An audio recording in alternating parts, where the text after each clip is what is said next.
Folks, in addition to the IRS, we could soon have the ERS. That's the External Revenue Service. Now, President-elect Donald Trump recently announced this, and the purpose of the ERS, well, the IRS is internal, the ERS will be external. Its purpose will be to collect tariffs and other money from foreign countries not paying their share. In other words, in other news, folks, Special Counsel Jack Smith, his report has been released. He's alleging that Trump had he not won the 2024 election, he believes that he had enough evidence to get Trump thrown in prison, a criminal conviction possibly. And meanwhile, as the fires in Los Angeles are continuing, the political disaster there is getting a lot worse. From revelations that the Fire Safety Project was previously stopped to protect an endangered shrubbery, to news that Governor Newsom and California Democrats reached a $50 million agreement to Trump-proof the state in the middle of all of this. I'll be going into these stories and more today, so let's jump into it. Folks, first of all, President-elect Donald Trump, he announced the creation of the new External Revenue Service, a flip of the Internal Revenue Service, the IRS. Now, the External Revenue Service, what this really is, it's a new agency that, as the name suggests, will be focused on getting money from outside the United States, including through the use of tariffs. Now, Trump announced this in a post on Truth Social. Let me show you what he said. He said, "For far too long, we have relied on taxing our great people using the Internal Revenue Service, the IRS.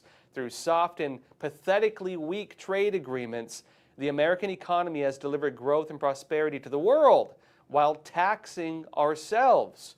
And this is true. If you look at, of course, the deficits we trade at, if you look at how other countries put major fines on American companies which function like tariffs, if you look at restrictions on U.S. goods, we lose out massively in our trade deals. We basically subsidize a lot of governments. We give them money, and the American taxpayers are the one who have to pay for pretty much all of this. And Trump says, quote, "It is time for that to change." He said, "I am today announcing that I will create the External Revenue Service to collect our tariffs, duties, and all revenue that come from foreign sources." He says, "We will begin charging those that make money off of us with trade, and they will start paying, finally, their fair share." January 20, 2025, Monday, folks, will be the birth date of the External Revenue Service, Make America Great Again.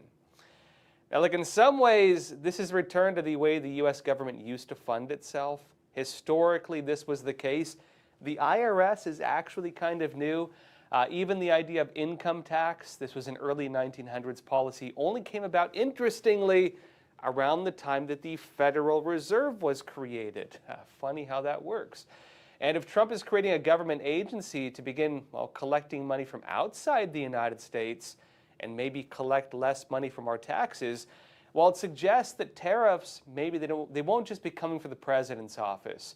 It means there will be an actual government agency in charge of collecting money from other countries, not from us.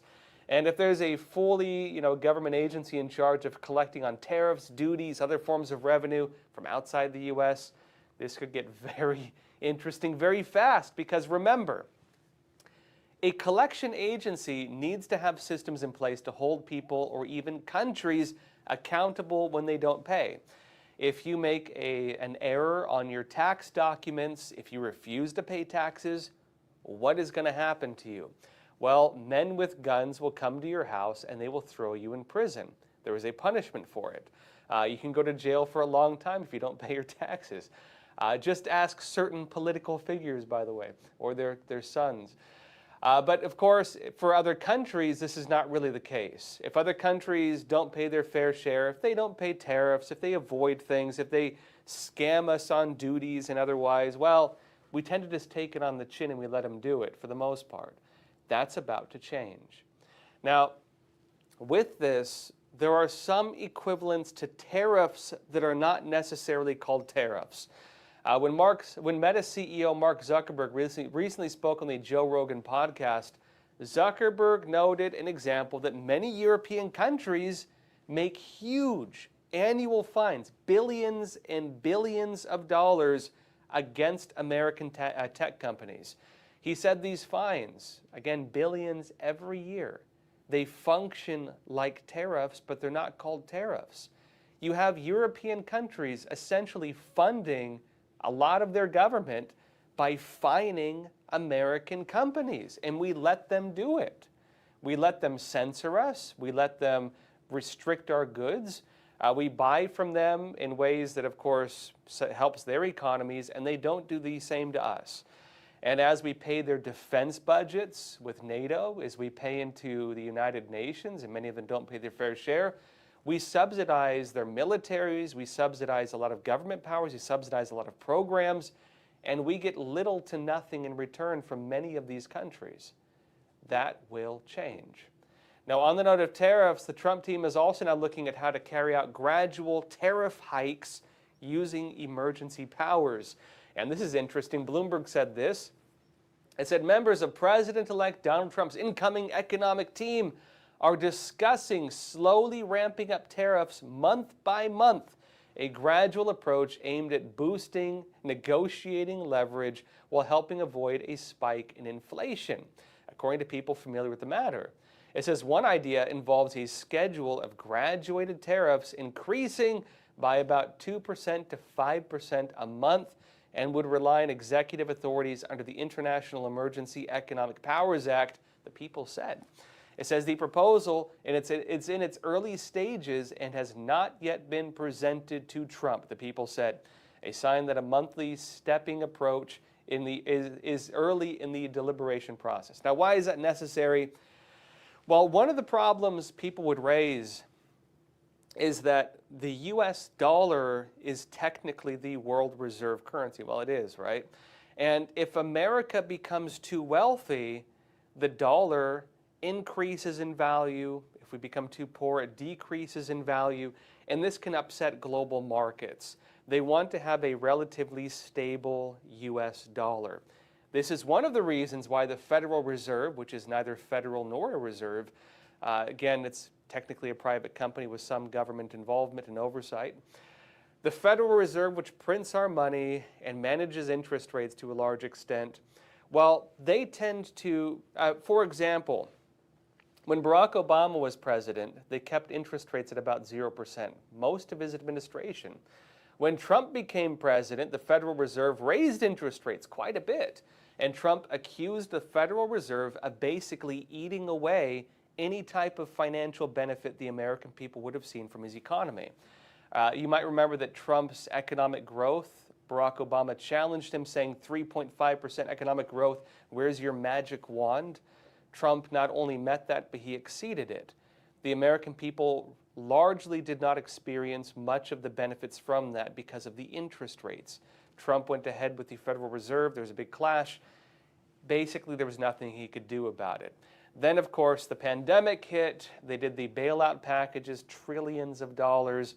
They gave us what was like $650 checks and then sent money all around the world for things that did nothing to do with it, like gender studies and all these random programs.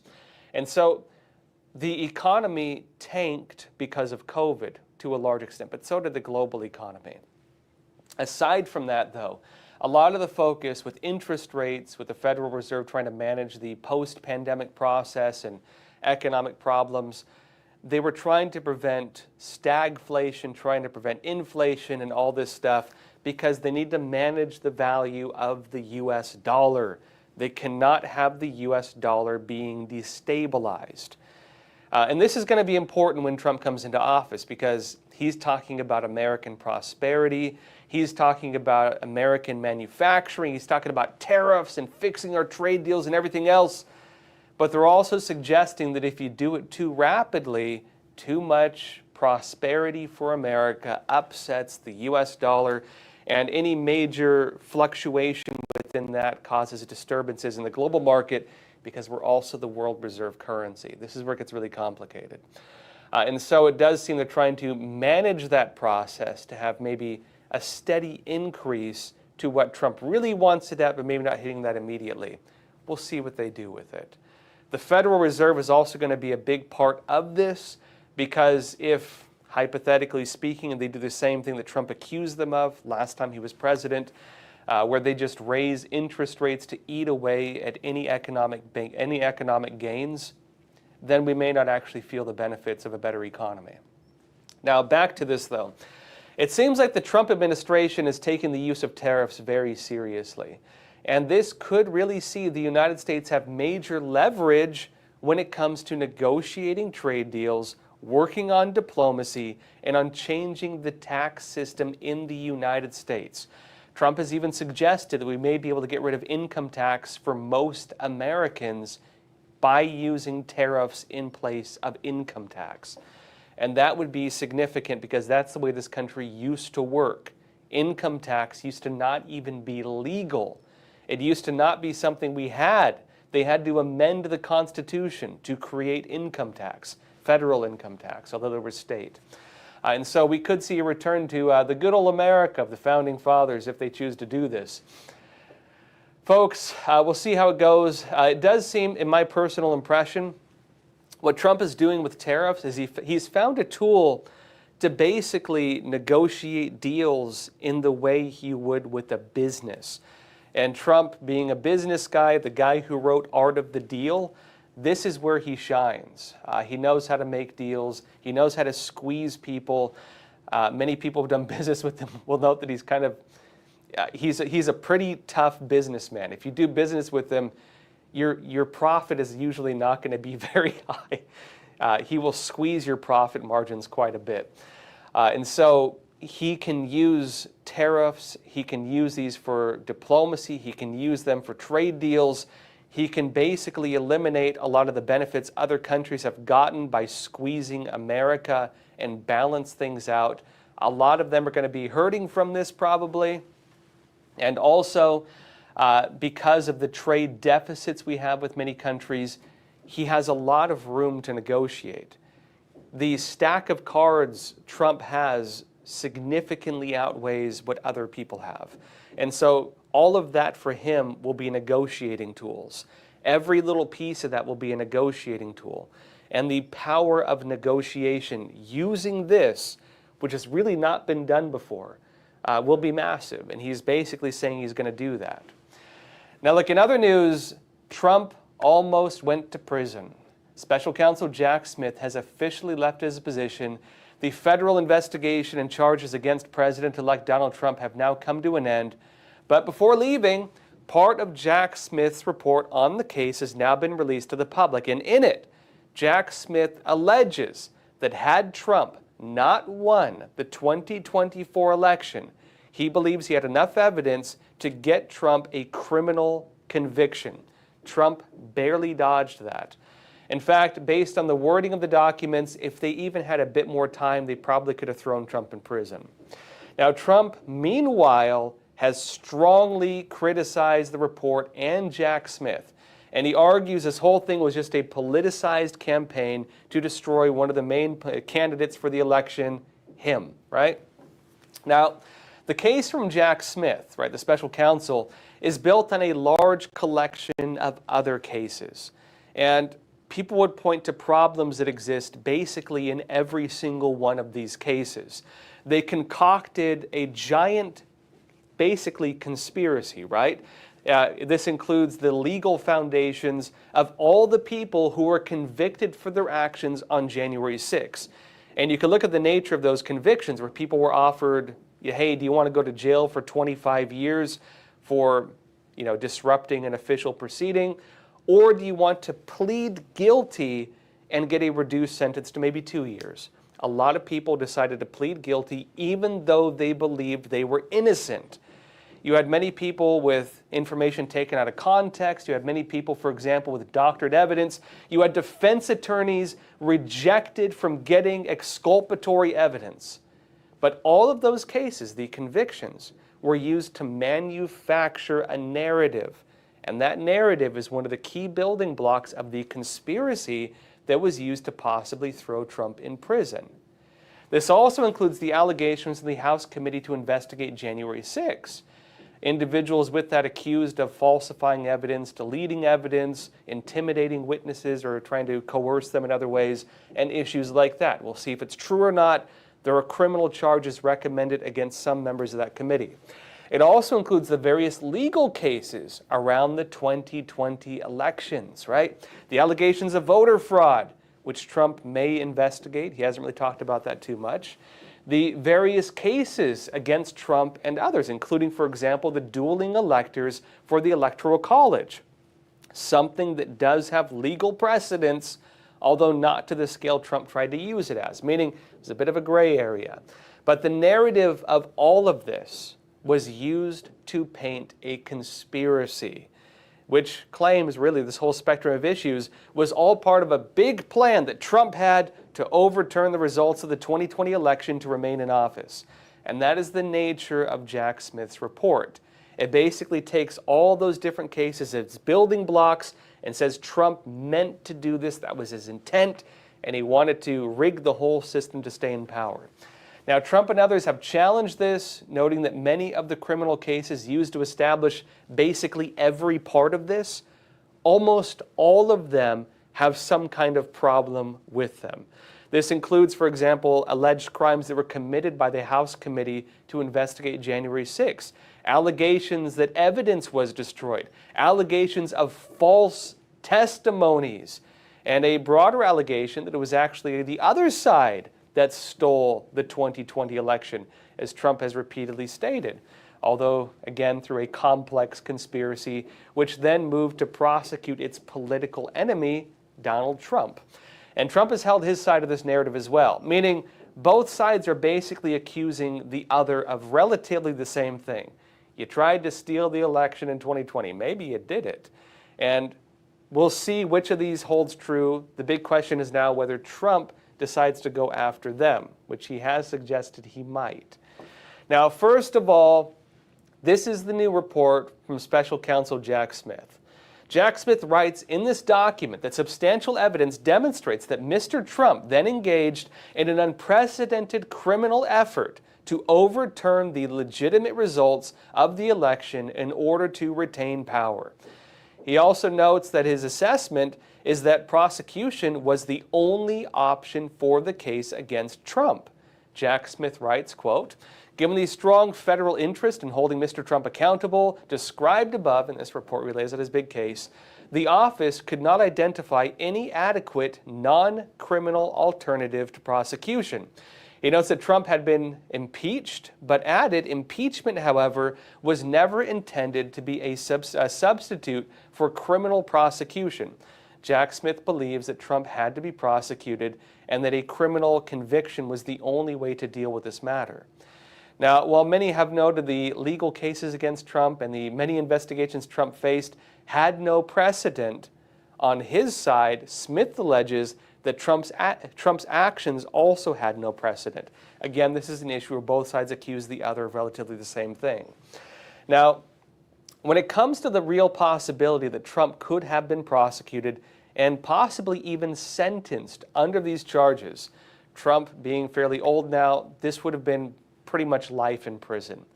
It seems things were already in place. The case was ready and set. They were ready to put Trump in prison. Smith writes this, "On remand from the Supreme Commy's decision in Trump, the district court set a litigation schedule whereby the parties would submit briefs regarding whether any material in the superseding indictment was subject to presidential immunity." And it says the parties were in the middle of that process, getting ready to see, could they throw Trump in prison? Could they convict him? When the results of the presidential election made clear that Mr. Trump would be inaugurated as President of the United States on January 20, 2025. Monday, folks. And it mostly ended there, for the most part. The Department of Justice's interpretation of the Constitution forbids federal indictment and prosecution of a sitting president. All that came to a close. And Smith notes it raised the issue that Donald Trump had been indicted as a private citizen, but also as a former president. But then he won the presidential election before the case could fully go through. Trump barely dodged that. And the DOJ ended up dismissing the case without precedence, based again on Trump's election victory. Now, on the other side of the argument, Donald Trump himself chimed in, and he wrote this on Truth Social. He said, deranged Jack Smith was unable to successfully prosecute the political opponent of his boss, crooked Joe Biden. So he ends up writing yet another report based on information that the Unselect Committee of Political Hacks, referring to the J6 committee, and thugs illegally destroyed and deleted. He's accusing them again of deleting their evidence because it showed how totally innocent I was and how completely guilty, he says, Nancy Pelosi and others were. He says Jack Smith, is a lame-brain prosecutor who was unable to get his case tried before the election, which I won in a landslide. And he said the voters have spoken. Again, that's the president-elect of the United States, folks. Presidential statement. Trump then added, quote, to show you how desperate, deranged Jack Smith is, he released his fake findings at 1 a.m. in the morning. Did he say that the Unselect Committee illegally destroyed and deleted all the evidence? He did not mention that. Now, they deny that they did that, by the way. But on that point, Trump was noting allegations that the House Committee to investigate January 6th deleted its evidence after the whole thing came to a close, which would be illegal. That would possibly be a crime. Ironically, the same crime that many people on January 6th were accused of, which is disrupting an official proceeding. This is the real irony with it, all right? Hear me out. Disrupting an official proceeding was the main charge that was used to threaten most people who entered the Capitol building on January 6th or even trespassed on Capitol grounds. Many of whom were not aware they were doing it because individuals came while Trump was still speaking at the ellipse, tore down the bicycle racks, tore down the no trespassing signs, and even broke through the barriers and entered the building. When Trump supporters went there for what was already a prearranged event with a speaker stage, arranged speakers, and everything else, they arrived to find a breach of the Capitol which had already taken place. They arrived when that had already happened.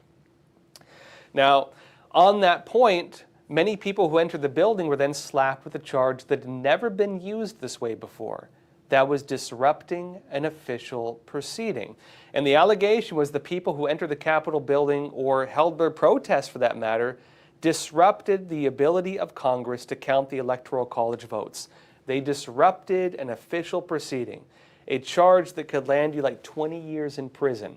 It's a major charge. Now, the problem with disrupting an official proceeding is it was never used this way. In fact, the Supreme Court later overturned this because it did determine this was a false interpretation of the law.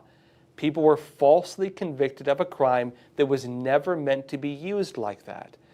And again, that was a Supreme Court decision. That is the official determination, meaning all that has to be overturned.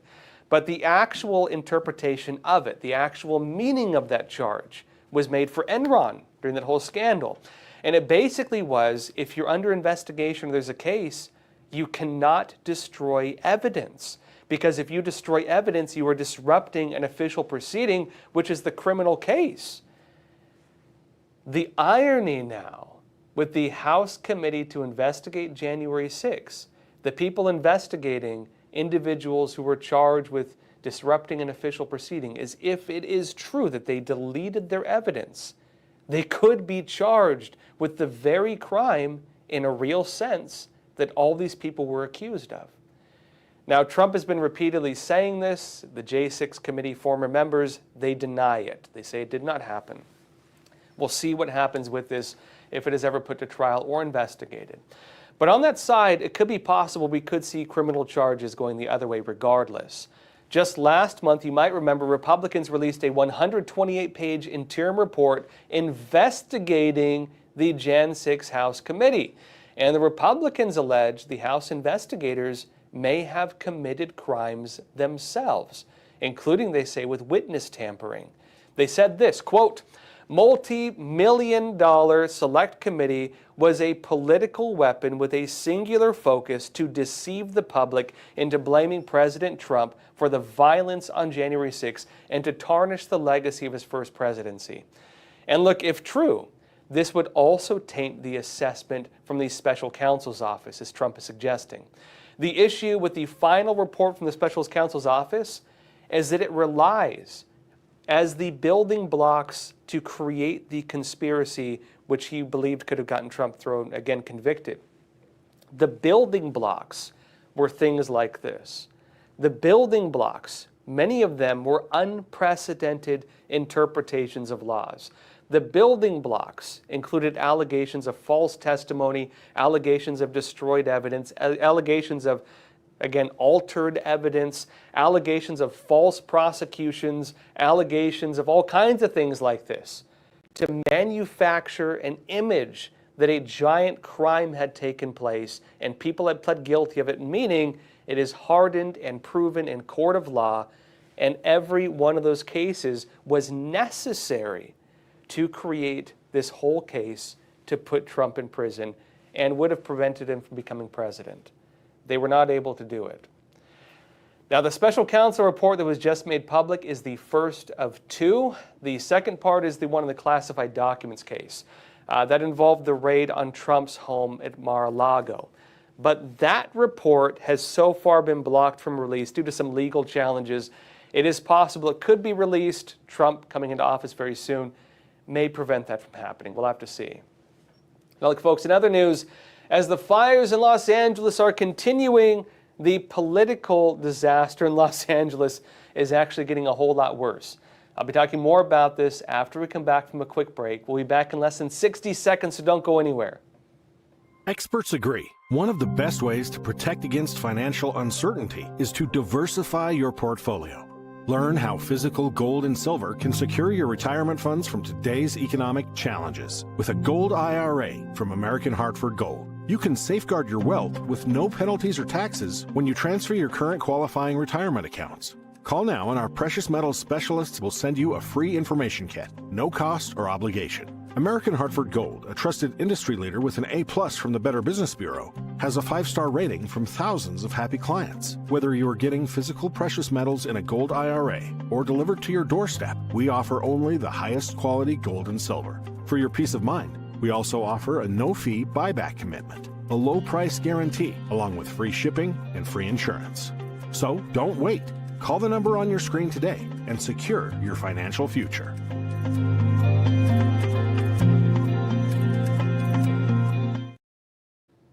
Welcome back.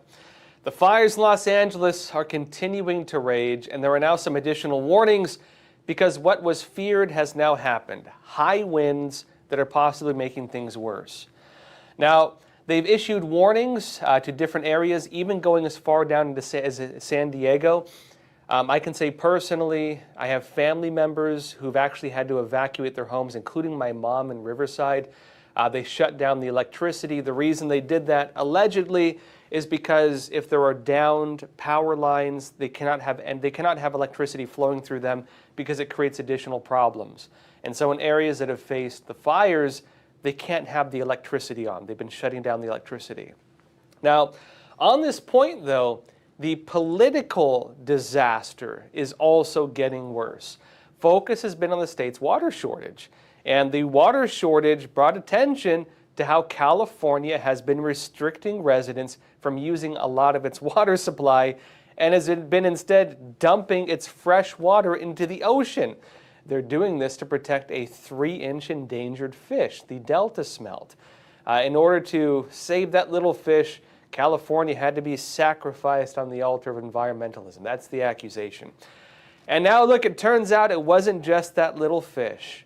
Another key program that would have probably made this a whole lot less bad. This program was stopped to protect an endangered shrubbery. New York Post said this. It said California's eco-bureaucrats halted a wildfire prevention project near the Pacific Palisades, one of the areas where the fires were really bad, to protect an endangered shrub. It says this. In 2019, The LA Department of Water and Power, LADWP, began replacing nearly a 100-year-old power line poles cutting through Topanga State Park when the project was halted within days by conservationists outraged that federally endangered Broughton's milk veg plant had been trampled during the process. Folks, these people trying to replace these bad power lines trampled on these poor endangered plants. It says the goal of the project was to improve fire safety for the Pacific Palisades area by replacing the wooden poles with steel, widening fire access lanes in the area, and installing wind and fire-resistant power lines. After all, the area was identified as having an elevated fire risk, according to the LA Times. So they knew there was a risk, they knew they had to do this, and they couldn't. It says this: but after an amateur botanist hiking through the park during the work saw the harm done to some of the park's Broughton's milk vetch, a flowering shrub with only a few thousand specimens remaining in the wild, and complained, the project was completely halted, Courthouse News Services reported. It says instead of fire hardening the park, the city, which the state said had undertaken the work without proper permitting, ended up paying $2 million in fines and was ordered by the California Coastal Commission to reverse the whole project and replant the rare herb. Now, that project allegedly saved about 200 of those endangered shrubberies. The shrubberies were largely saved, about 200 of them. And it's likely those shrubberies have now been burned in the fires, along with tens of thousands of other acres of Los Angeles. Lo and behold, right? Now, also on this point, President-elect Donald Trump has been using the fires as an opportunity to push for a change in California's water programs. In particular, allowing access to the state to use its water supply, to make it so farmers can pool the water they need for their crops, to make it so people can water their lawns without having to pay a premium on the water because there's a drought all the time. He's suggesting it is a man-made drought maintained by a policy to protect a little fish and just dumping that water into the ocean instead. Now, Trump wrote on Truth Social, quote, "Release the water, Newsom. What is wrong with you?" And this is, of course, creating a bigger scandal as well. Now, Gavin Newsom, on his side, he is criticizing Donald Trump for the statements. He said, for example, during an interview with NBC's Meet the Press, let me show you what he said. Watch. Responding to Donald Trump's insults, we would spend another month. I'm very familiar with them. Every elected official that he disagrees with, very familiar with them. Somehow connecting the Delta smelt to this fire, which is inexcusable because it's inaccurate, also incomprehensible to anyone that understands water policy in the state. Now look, when he was asked in that same interview about inviting Trump to go to California in person to see the destruction caused by the fires, here's what Gavin Newsom had to say. Watch. My understanding is that you have put a call into President-elect Trump. Has he called you back? No, that was months ago. That was after his victory. So I look forward to him again coming out here in the spirit of cooperation. Forgive me for interrupting you, but you did invite him to come out here. Have you had any response? No. Nothing. But look, he may have spoken too soon. Donald Trump is now planning to visit California. He's actually taking up the invite. And this could actually come as soon as next week, even with the presidential inauguration on Monday. And what this really suggests is that Donald Trump is going to hit the ground running when he comes to office. And he's going to go to California, and who knows what he'll do while he's there. Maybe address some of the problems he believes caused this. And this could be important for Newsom also. California is going to heavily depend on federal aid for the ongoing disaster response and in a lot of the rebuilding efforts that are going to follow. This is not going to be, the fire's over, the disaster's over. This is going to be the fire's over, the initial disaster is over, and a very long process of rebuilding needs to take place. And also on this point, residents of California, they have started yet another campaign to try to remove Gavin Newsom from office. And this is alongside the effort we mentioned before to recall the mayor of Los Angeles. Now, the New York Post wrote this. It said a recall attempt to knock California Governor Gavin Newsom out of office is underway as he faces sharp criticism for his handling of the Los Angeles wildfires, with opponents labeling his leadership as a series of catastrophic failures.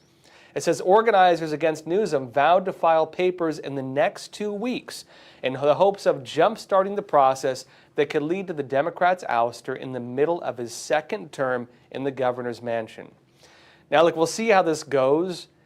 They've tried this before. Remember, California residents, they tried recalling Governor Gavin Newsom in 2021 and in 2024. Neither of those campaigns succeeded in the end. But with the fires now, the disasters, allegations of mismanagement, and frankly, a big, huge scandal developing, well, things are a lot more uncertain. The recall attempt could also demonstrate whether or not the fires have affected the political leanings of California. Because there are some reports on this saying that basically a lot of people in LA especially, these fires may impact the way they vote. We will see. The recall efforts may demonstrate whether or not that's true. Now, on this point as well, as all this goes in and California is facing this problem, California Governor Gavin Newsom and California Democrats, they reached a $50 million deal to, quote, Trump-proof the state. And remember, this was originally proposed by Newsom soon after Trump won the election. They've now reached a deal on it.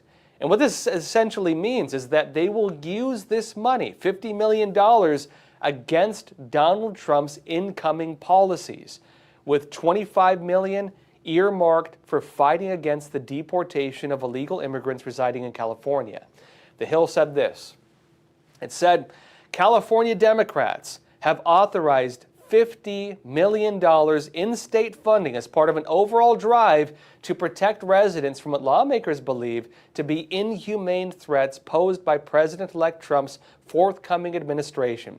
State Senate Budget Committee Chair Scott Wiener announced Monday he would amend legislation to provide $25 million to support legal aid services for California residents at risk of deportation.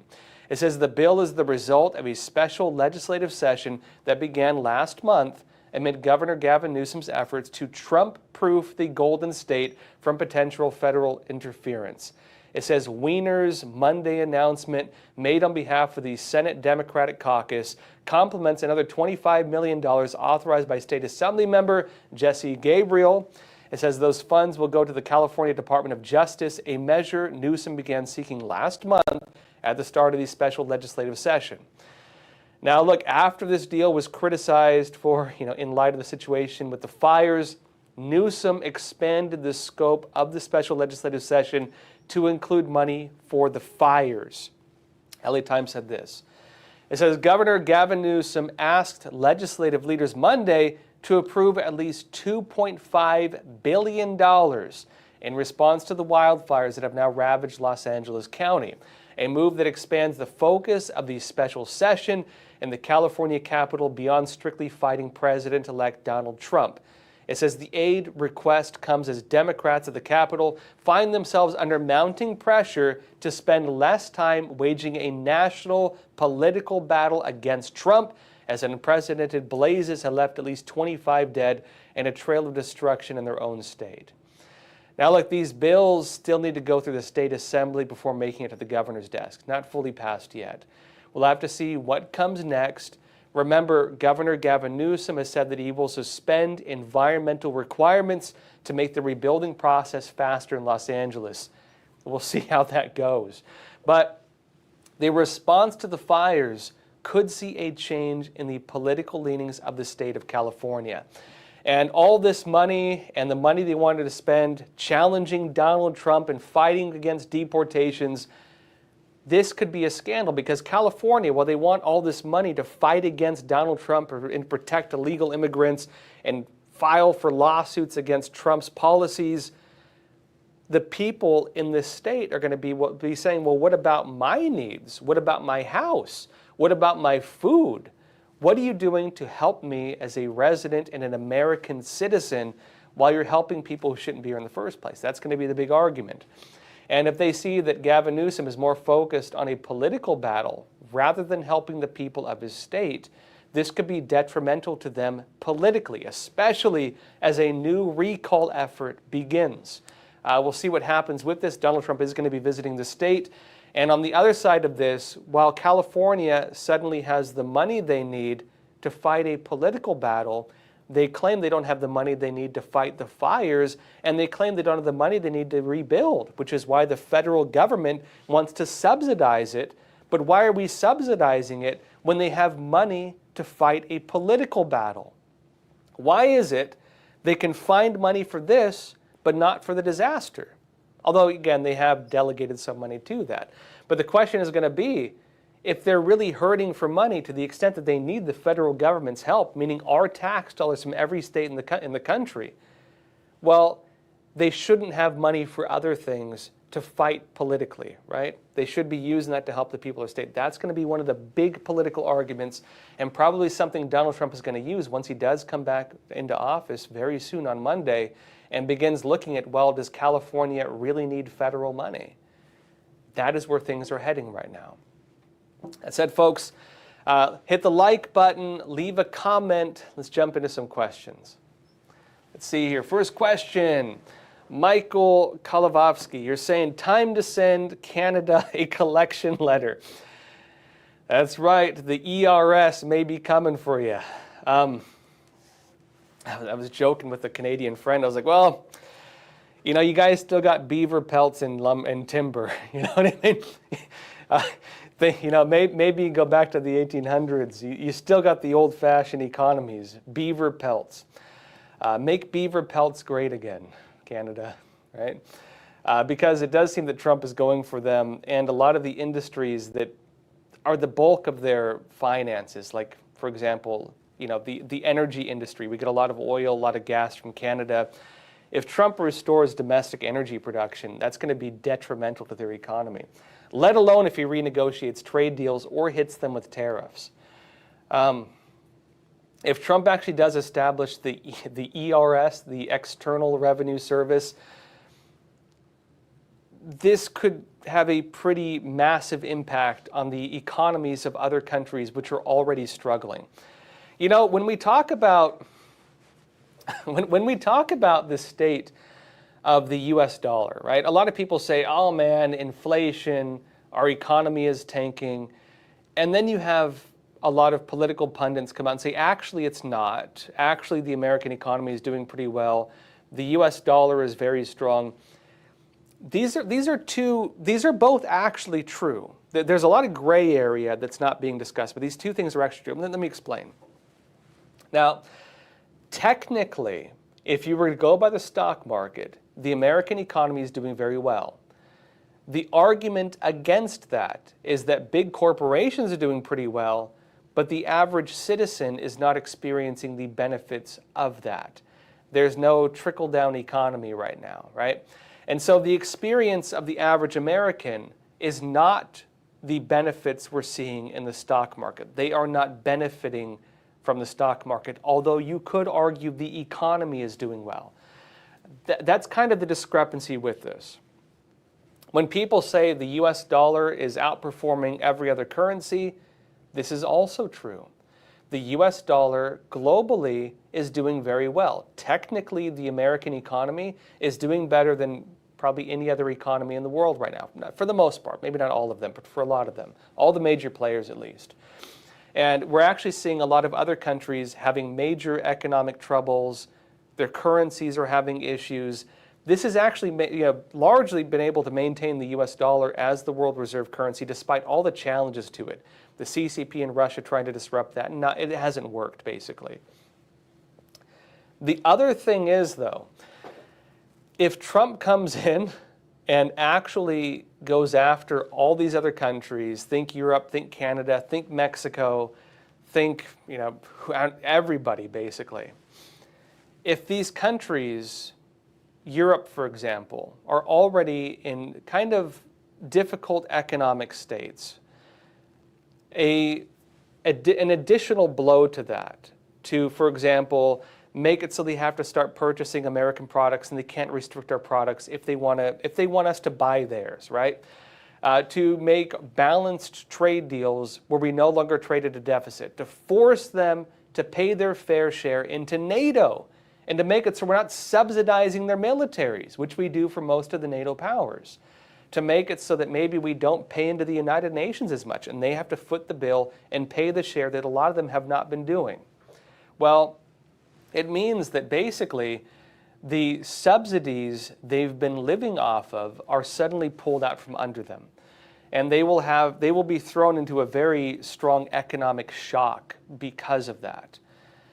The argument on the other side is that if they've been living off of basically ripping off Americans, and the American people can barely afford groceries, and we have our own disasters and our own issues to take care of, we can't keep subsidizing other economies at the detriment of the American worker.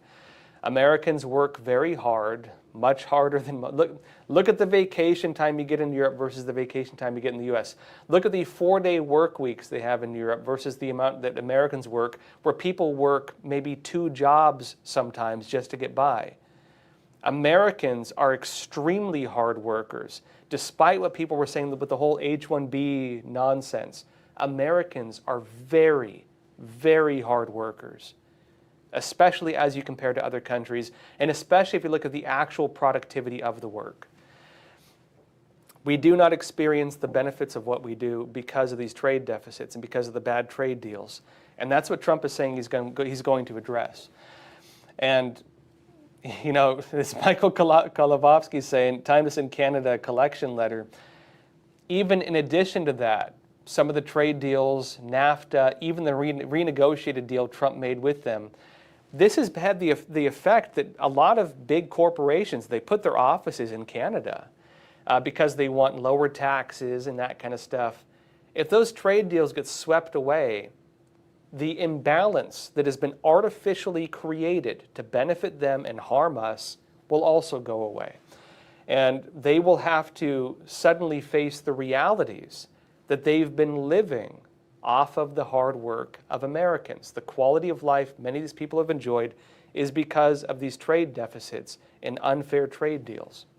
That's about to change.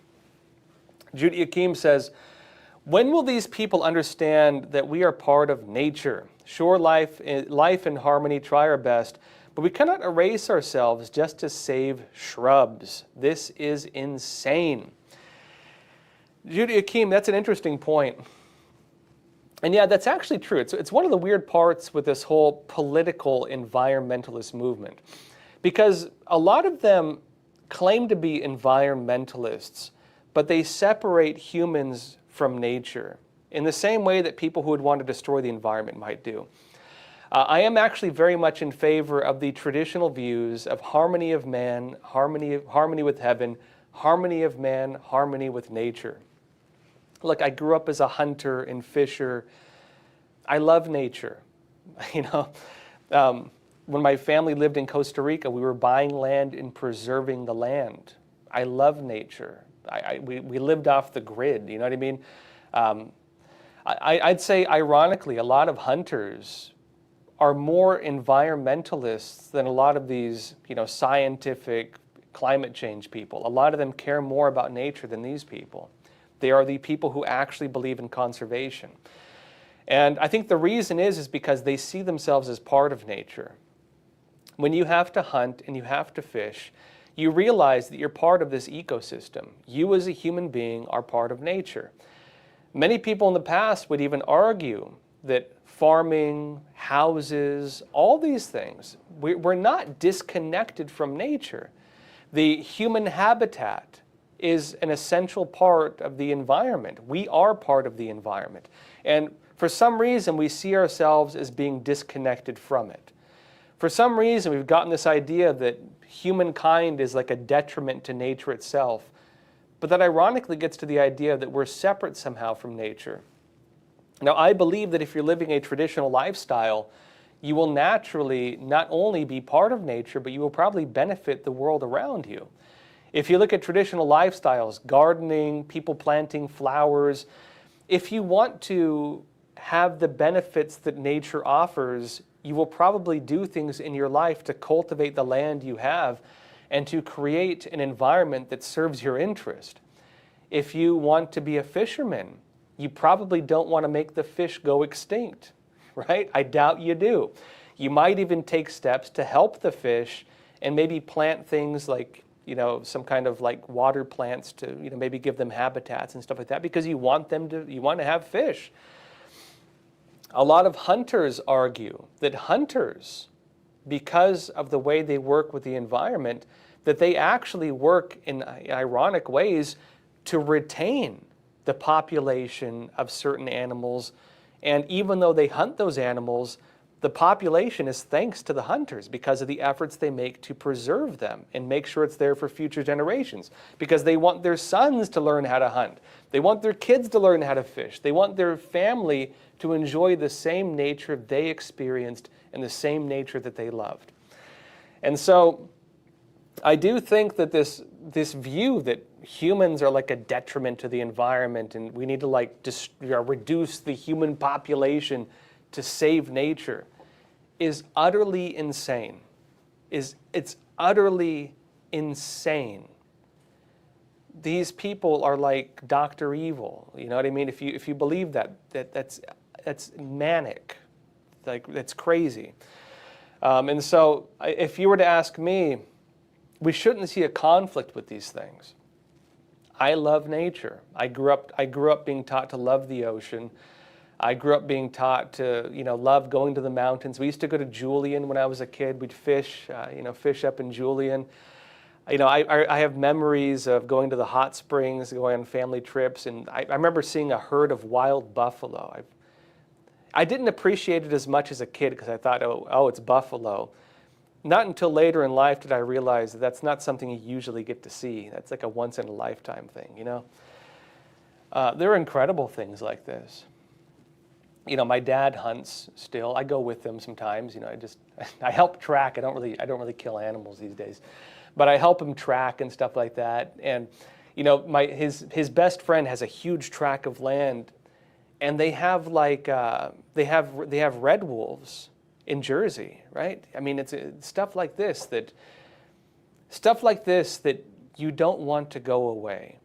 And that if you are a person who gets out and enjoys these things, you want to keep it. You don't want to destroy it. I'm a big believer that this kind of stuff is necessary for us and that we need to get rid of this belief that somehow we're not part of nature, because we are, right? The human life is a natural part of nature. And that doesn't mean go and become a bunch of hippies, right? You don't have to go dance around a bonfire barefoot or something like that, but but I think traditional lifestyles and traditional culture and even things that benefit us in terms of health do tie into having a healthy relationship with nature. Get out and have a nice nature walk sometime or have a picnic. It'll benefit you mentally and in terms of your health. TZ Burton, you're saying, Josh, will the people who interpret the hearing yesterday, you're talking about Pete Hegseth, I believe, right, get 25 years in prison for being in an area they were not allowed to be, just like the J6 prisoners? Yeah, well, so that's the argument, right? You might remember when they had the pro-Palestine protests, when you had, what was it, Rashida Tlaib, or was it? I can't remember the individual doing it. It might have been a different one. You had individuals protesting Israel's war with Gaza, right? Whether you believe it's anti-Israel protests or pro-Palestine protests, believe what you would like. There were people protesting it, and they actually did breach a building on the Capitol grounds. It was not technically the U.S. Capitol, did breach one of these buildings. They occupied it. They held a big event. When they did that, it disrupted the ability of members of Congress to go and cast their votes on some measures. Representative Marjorie Taylor Greene actually raised this point and suggested, and she was being political too, right? But she suggested, I believe, right? She suggested that these individuals had done the exact same thing that the people did on January 6th. And if you were to go by a strict interpretation using the exact same legal basis, disrupting an official proceeding, trespassing on Capitol grounds, parading, demonstrating, which was actually what a lot of the charges were, most people were charged with trespassing, parading, and disrupting an official proceeding. The exact same thing those people did were those. They trespassed in the building, they broke in, they occupied it, they held a protest, parading, and they disrupted a congressional vote. Now, of course, the Supreme Court did determine that using the charge of disrupting an official proceeding cannot be interpreted that way. It was actually a false interpretation, meaning all the people who were thrown and held in solitary confinement and imprisoned for years, the main charge that allowed them to actually hold them like that, disrupting an official proceeding, was not valid, which is crazy when you think about it. It means that people were held in prison for a year, 2 years, even solitary confinement on charges of only trespassing, parading. How did that possibly happen? Now, some are now suggesting there should be similar charges for people who disrupted these things. They're not going to do it now because the Supreme Court has determined that that law was falsely interpreted, right? Disrupting an official proceeding. And so they're not going to use it that way now. But I do think there is going to be a retroactive kind of investigation to look at the way the J6ers were treated. Because even with the charge disrupting an official proceeding, if that was true, holding Americans in prison for 2 years and not allowing them to get out, in solitary confinement, everything else like that, you are going to have probably major lawsuits, if not criminal investigations, into the way those cases were handled and into the individuals who were responsible for that. And I don't think anything less than that will satisfy a lot of people. Actually, on that point too, that's also why some people who are even being offered pardons, Trump is saying he's going to pardon the J6ers. There's debates on whether or not they want that. Because, you know, if they take a pardon, it basically means you admit you were guilty and you may not have the ability to appeal. And so if you accept a pardon, it may make it hard for you to appeal your case and maybe even sue or maybe even look for criminal charges. And so some are suggesting they shouldn't do that. Some are suggesting that because of the changes to the laws, the way that they maybe can now do reverse investigations, the way that some of the charges have been thrown out now, that it would be more in their interest to appeal their cases and then seek reverse criminal charges or investigations or seek lawsuits. So, you know, we'll see how that goes. I think this is going to be a debate we're going to be hearing a lot about starting next week with the, again, inauguration on Monday. Well, I was in my pants, you're saying, and we had a military before federal tax too. People's excuses for continuing to be robbed is astounding. Yeah, so the Continental Army, right? So we're talking, of course, about the External Revenue Service, the IRS, the issue of federal income tax and the legalities thereof. As I mentioned, federal income tax is technically a new thing. New-ish. New-ish is being like early 1900s, right? Going back in history. The first federal income tax really started during the Civil War. It was temporary. But they used federal income tax to briefly, you know, subsidize the war, basically. Abraham Lincoln was deeply criticized for that. Also, the creation of a fiat currency, the elimination of the gold standard, started as well because of that. A lot of people were deeply critical of that because they believed it was funny money, it was fake. Why are you giving me a piece of paper that has no value and you're saying it's worth something? I want to pay with gold and silver. And so they did, you know, the introduction of fiat currency, the introduction of federal income tax, the creation of the Federal Reserve, was it 1970 or 1919? All started at the same time, and the creation of the IRS, as well as constitutional amendments that allowed for the taxation of American citizens from the federal government. It was not constitutional prior to that. The American system did not have that. The United States prior to that was largely financed by tariffs and, through other means, right? There are some discrepancies to this. There's different elements to it, but for the most part, the federal government did not fund itself by taxing the American people.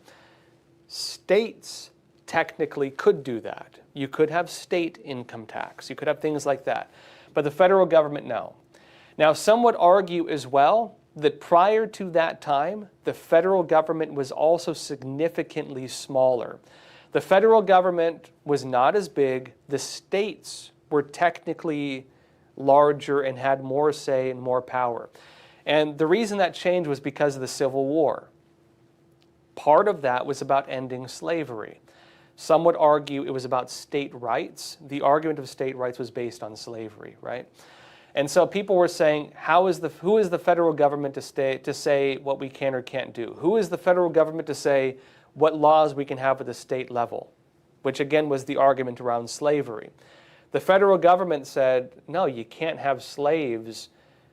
Yeah, it's a state rights issue, but we need to, as a country, we have the Declaration of Independence, although it's not really a legal document, that exemplifies the values we're supposed to have as a nation. If we talk about, the equality of man and God-given rights protected by government as being the basis of our ideas, you can't restrict God-given rights from some people and have it for others, right? You can't do that. If you want to have God-given rights, it means that all human beings are, should have the same equal opportunity, not equality of outcome or equity.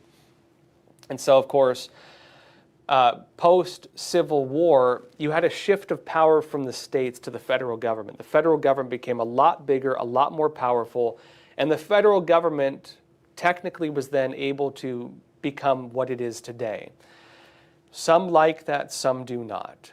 What it also did was made it so that states have to follow the Constitution in the same way the federal government does, which I would say is a good thing. I like it so that states cannot violate my freedom of speech. I like it so states are held to the Second Amendment. I like it that states cannot have illegal searches and seizures and all this other stuff.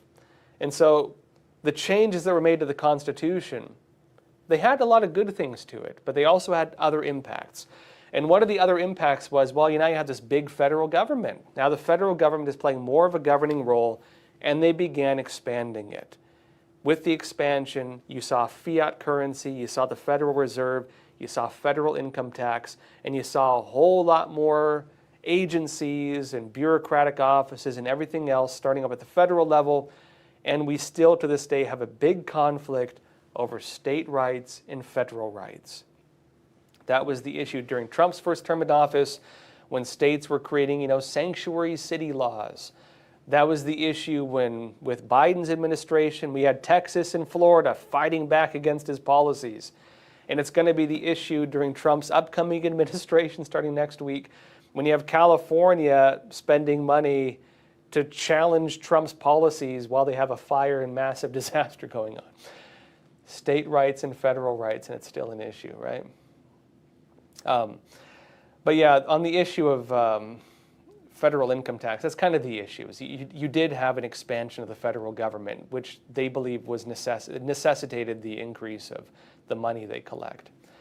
Although many would argue it's not necessary because if we just balance our foreign trade deals and maybe use tariffs again, that the strength of the U.S. economy and American production would actually be able to fulfill most of what taxes fulfill.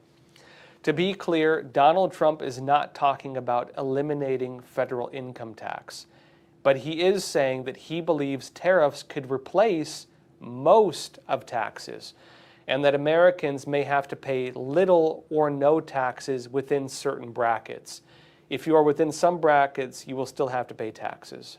That is what they're saying. We'll see if they can achieve it, right? We'll have to see whether or not they can do it. Beverly Robertson, you're saying, no farmers and no ranchers, no food. And that is accurate. Yeah, who knows? Maybe we'll see a revival of small farms. Actually, if you really read into what RFK Jr. has been saying, if you read into what RFK Jr. is saying, right? Robert F. Kennedy Jr., who may become the new health czar for the country, depending on whether or not he's confirmed. He's talking about all the dangerous food additives. He has a list of about 100 additives that he believes are harmful chemicals. It's actually interesting if you read into what he's talking about on the causes of that. And he's actually saying that a lot of these are chemical byproducts. A lot of these come from a whole chain. It's not just like company puts harmful chemical in food to make profit. He suggests there's an entire chain of an entire system that creates that circumstance where it's federal subsidies. It's, for example, byproducts of chemical industries, different regulations from the federal government that incentivize this or have led to this, whether intentional or not. All the way down to land management, the way that farmland is, regulated, the way that small farmers are being harmed by many of these policies.